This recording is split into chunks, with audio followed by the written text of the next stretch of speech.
Le parti travailliste en pleine déroute après avoir perdu de nombreux bastions aux élections locales britanniques. Keir Starmer affirme en assumer la responsabilité mais refuse de démissionner. La Russie continue de surpasser l'Europe en termes de production militaire, affirme le commissaire européen à la défense Andrius Kubilius. Il appelle à renforcer rapidement l'industrie. Les premiers dépouillements des élections locales qui se tenaient ce jeudi au Royaume-Uni pointent vers la déroute annoncée pour les travaillistes, le parti du Premier ministre Keir Starmer. Le parti d'extrême droite Reform UK a remporté des centaines de sièges dans le nord de l'Angleterre, un bastion autrefois solidement ancré à gauche. We have lost brilliant Labour representatives across the country. And that hurts. And it should hurt. And I take responsibility. De son côté, Nigel Farage se réjouit de la dégringolade du Parti travailliste moins de 2 ans après son arrivée au pouvoir. Il a qualifié ces résultats de changements historiques dans la politique britannique. Sur les 5000 sièges d'élus locaux en jeu, son parti Reform UK en a déjà remporté près de 500 contre 249 pour le Labour selon le décompte de la BBC. Les Verts, menés par Zach Polanski, enregistrent eux aussi une hausse avec 85 sièges remportés. La cote de popularité de Keir Starmer a été mise à mal par de nombreux revirements politiques, les répercussions économiques de la guerre en Iran et la nomination controversée de Peter Mandelson au poste d'ambassadeur aux États-Unis, alors que celui-ci est accusé de transfert d'informations sensibles au financier et pédocriminel américain Jeffrey Epstein. De nombreux députés travaillistes mécontents réclament le départ des dirigeants du parti, une demande aussitôt balayée par le principal intéressé Keir Starmer, qui a néanmoins déclaré assumer la responsabilité de ces résultats. Les États-Unis et l'Iran ont échangé des tirs ce jeudi, mettant à l'épreuve le fragile cessez-le-feu en vigueur depuis un mois. Téhéran affirme toutefois que la situation est désormais revenue à la normale, tandis que Washington assure ne pas vouloir d'escalade militaire. Ces tensions surviennent alors que les États-Unis attendent toujours la réponse iranienne à une proposition américaine destinée à mettre fin durablement au combat. After these strikes, is the ceasefire with Iran still on? Yeah, it is. They trifled with us today. We blew them away. They trifled. I call that a trifle. No, it's going. The talks are going very well, but they have to understand if it doesn't get signed, they're going to have a lot of pain. They're going to have a lot of pain. L'armée iranienne a déclaré que les États-Unis avaient pris pour cible 2 navires entrant dans le détroit d'Ormuz et mené des frappes sur le territoire iranien. De son côté, l'armée américaine dit avoir riposté aux attaques iraniennes. Avant ces dernières frappes, les États-Unis avaient lancé une proposition visant à mettre officiellement fin au conflit, mais celle-ci ne répondait pas aux principales exigences américaines, à savoir que l'Iran suspende son programme nucléaire et rouvre le détroit d'Ormuz. Les contrats à terme sur le brut américain ont bondi de près de 3% vendredi en début de séance en Asie après la reprise des hostilités. Le Brent s'échangeait quant à lui un peu au-dessus des $100 le baril. La Commission européenne envisage d'assouplir temporairement les règles sur les émissions de méthane dans le secteur du pétrole et du gaz, selon un document interne qu'Euronews a pu consulter. Concrètement, Bruxelles pourrait suspendre certaines amendes visant les producteurs d'hydrocarbures en cas de crise énergétique majeure, notamment lors de pénuries de gaz, de tensions sur les stocks européens ou de perturbations importantes de l'approvisionnement mondial en pétrole. L'objectif affiché est d'éviter que ces sanctions ne fragilisent davantage l'approvisionnement énergétique de l'Europe dans des périodes déjà tendues. Depuis la guerre en Ukraine, l'Union européenne dépend en effet de plus en plus du gaz naturel liquéfié importé, notamment des États-Unis et du Moyen-Orient. Selon la Commission, une application trop stricte de la réglementation pourrait décourager certains fournisseurs, freiner les investissements ou pousser les cargaisons de gaz vers des marchés jugés plus rentables, comme l'Asie. Mais cette possible flexibilité suscite déjà des critiques. Plusieurs observateurs estiment que Bruxelles cherche surtout à éviter un bras de fer avec les grands producteurs d'énergie et les compagnies pétrolières, au risque d'affaiblir la crédibilité de sa politique climatique. Le méthane est en effet considéré comme l'un des gaz à effet de serre les plus puissants. Selon une étude, il possède un pouvoir de réchauffement plus de 80 fois supérieur à celui du CO2 sur une période de 20 ans.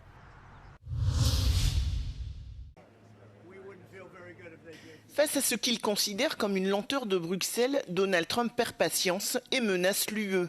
Si l'accord commercial entre les États-Unis et l'Union européenne n'est pas appliqué d'ici le 4 juillet, les 27 se verront immédiatement appliquer des droits de douane beaucoup plus élevés. C'est ce qu'a annoncé le président américain jeudi après son entretien téléphonique avec Ursula von der Leyen. La semaine dernière déjà, le locataire de la Maison-Blanche avait déclaré vouloir monter de 25% les droits de douane sur les voitures et les camions venant de pays de l'UE. Il y a quelques mois, l'accord commercial de Turnberry a été conclu entre Washington et Bruxelles. Ce texte prévoit que les États-Unis limitent leurs droits de douane sur les biens européens à 15% et qu'en contrepartie, l'UE ne taxe plus les importations américaines. Depuis, Washington s'impatiente. Le Parlement européen a approuvé cet accord en mars. Mais comme le prévoient les procédures internes, il faut encore attendre des négociations entre États membres pour qu'ils soient enfin appliqués.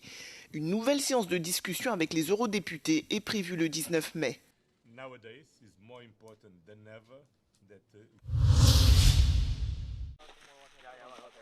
Avec l'arrivée de l'été et des grandes chaleurs, le Portugal se prépare une nouvelle fois à la saison des incendies. Chaque année, les feux ravagent des milliers d'hectares, faisant de ce pays l'un des plus touchés d'Europe. À Viseu, plus de 700 secouristes issus de 6 pays européens ont participé à un important exercice international de protection civile. Des équipes venues de Chypre, de République tchèque, d'Espagne, de France, de Pologne et du Portugal ont testé leur capacité à intervenir face à un incendie de forêt de grande ampleur se propageant rapidement. L'exercice a mobilisé de véritables moyens sur le terrain avec des opérations menées de jour comme de nuit et a simulé des scénarios impliquant des zones forestières et des zones résidentielles sans aucun risque pour la population. Outre la lutte contre les incendies, l'exercice comprenait des formations à l'évacuation, au soutien aux communautés touchées et à la coordination entre les moyens nationaux et internationaux. Financé par l'Union européenne, cet exercice vise à renforcer la coopération internationale et à préparer les pays européens à faire face à des catastrophes de plus en plus fréquentes et complexes.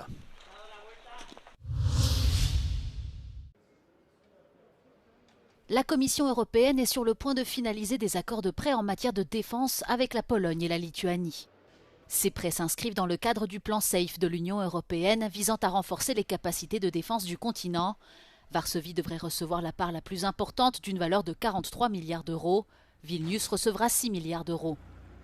Le commissaire européen à la défense, Andrius Kubilius, a déclaré à l'émission Europe Today d'Euronews que les États membres devaient augmenter rapidement leurs dépenses de défense. To ramp up, to produce more fast, to shift maybe from what industries are calling themselves haute couture production, very expensive, very technological advanced, but very expensive and slow to be produced, to more of good enough production. And we need to see very clearly what is our strategic challenge. Still, Russia is outproducing us, and quite heavily. So that is what worries us. Selon Andrius Kubilius, l'Europe renforce depuis plusieurs années son industrie de la défense, mais les fournisseurs ne s'adaptent pas assez rapidement pour répondre à la demande urgente. Le secrétaire général de l'OTAN, Mark Rutte, a également averti que la Russie produisait en 3 mois autant de munitions que les 32 États membres de l'Alliance transatlantique en fabriquent en 1 an. Située sur la côte sud-est de Chypre, Ayia Napa est une station balnéaire réputée pour ses plages prisées des touristes. Pourtant, cette année, les professionnels du secteur ne sont pas très optimistes. En cause, une actualité internationale morose, notamment avec la guerre en Iran, qui commence déjà à avoir un impact sur le démarrage de la saison touristique. En 2025, l'île a accueilli un nombre record de 4,5 millions de visiteurs. The sun is shining, temperatures are around 20 degrees Celsius, the businesses are open, but what's missing is the tourists. We can't say there's nobody here, of course, but locals tell us that they're well down on the figures they had last year. Le 2 mars, un drone lancé depuis le Liban a touché une base navale britannique sur l'île, provoquant une vague d'annulations de vols. Normally it's busy the boats, busy the hotels, busy all the restaurants. At this time, normally all the hotels almost was fully booked last year. Compared to this year, I think so we are lower numbers from last year, about 30 to 40%. Même si les taux d'annulation ont grimpé en flèche quelques jours après le début du conflit, depuis ils ont baissé et certains préfèrent rester optimistes et relativiser. Το 2025 ήταν η καλύτερη τουριστική περίοδος της Κύπρου και ειδικά της Αγίας Νάπας από το 2019. Άρα όταν μιλάμε για αριθμητικές συγκρίσεις πρέπει να το λαμβάνουμε και αυτόν υπόψη. Τις τελευταίες 2 εβδομάδες βλέπουμε μια ανάκαμψη. Θεωρούμε ότι ο κόσμος εμπιστεύεται πλέον την Αγία Νάπα, την Κύπρο, ότι είναι ένας ασφαλής προορισμός και φαίνεται ότι άρχισε το ενδιαφέρον για τις κρατήσεις να ανεβαίνει. Le tourisme représente environ 15% du PIB. Alors le pays espère que les visiteurs ne se laisseront pas décourager par l'actualité. Byliśmy zdecydowanie tutaj przyjechać już od jakiegoś czasu, chociaż opcji było kilka, ale przede wszystkim temperatura i słońce nas przekonały. No i widoki malarskie, żeby namalować kilka akwarel na pamiątkę. Comme ce touriste, certains ont tenu à maintenir leur séjour sur l'île. Uns gefällt es hier sehr gut. Leider ist die weltkritische Lage natürlich ein bisschen angespannt und wir hoffen auf einen baldigen Frieden für die ganze Welt. La Grèce et la Turquie ont également connu une hausse des annulations de vols.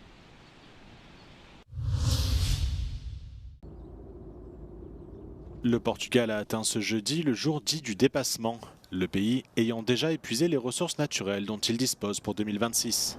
Cela signifie que l'humanité aurait besoin de 3 planètes pour subvenir à ses besoins, si tous les êtres humains vivaient comme un Portugais moyen.